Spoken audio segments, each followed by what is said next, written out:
ठिकाणी उमेदवारी मिळाली आणि तुम्ही बहुमताने विजयी झाल्यावर काय प्रतिक्रिया आहे?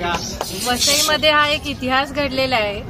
गेल्या 30 वर्षापासून जी एक हाती सत्ता होती आणि वसईने जे काही भोगलेलं आहे ते वसईचा भोगायचा काळ आता संपलेला आहे आणि वसईचं उज्ज्वल भविष्य आता सुरू झालेलं आहे एवढंच मी सांगते। आणि या निमित्ताने वसईच्या सर्व जनतेचे मी आभार मानू इच्छिते आणि महायुतीचे सर्व कार्यकर्ते ज्यांनी दिवस रात्र एक केलं या विजयासाठी त्या सगळ्यांचे मी आभार मानते आणि वसईच्या नवीन भविष्याला आपण सगळ्यांनी मिळून सुरुवात करूया आणि वसईचं भविष्य उज्ज्वल करू। तुमच्या विरोधात मातब्बर असे उमेदवार होते, बहुजन विकास आघाडीचे हितेंद्र ठाकूर असतील किंवा अनुभवी दुसरे राजकारणी होते, काय सांगाल? सगळे होते, आता आम्ही आहोत।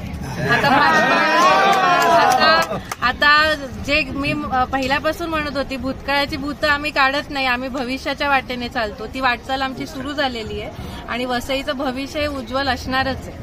कोणते मुद्दे ठरले ज्यामुळे तुमचा विजय सुखकर झाला?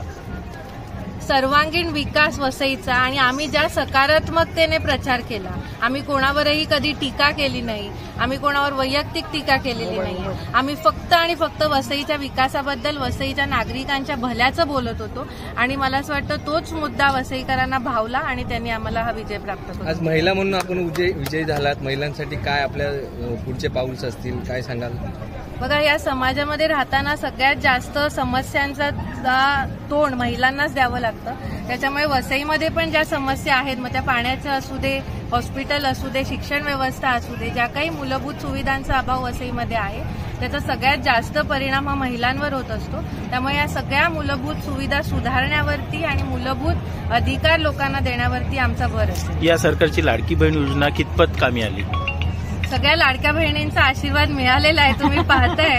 त्यामुळे सगळ्या लाडक्या बहिणी माझ्या पाठीशी उभ्या राहिल्या, त्यांचं प्रेम त्यांनी भरभरून मला दिलेलं आहे आणि हा खरोखर हा ऐतिहासिक विजय मी सगळ्या लाडक्या बहिणींना आणि वसईतल्या सगळ्या नागरिकांना, मग ते छोटी मुलं असू दे, तरुण असू देत, वृद्ध असू देत आणि महायुतीच्या सर्व कार्यकर्त्यांना मी हा विजय समर्पित करते। धन्यवाद।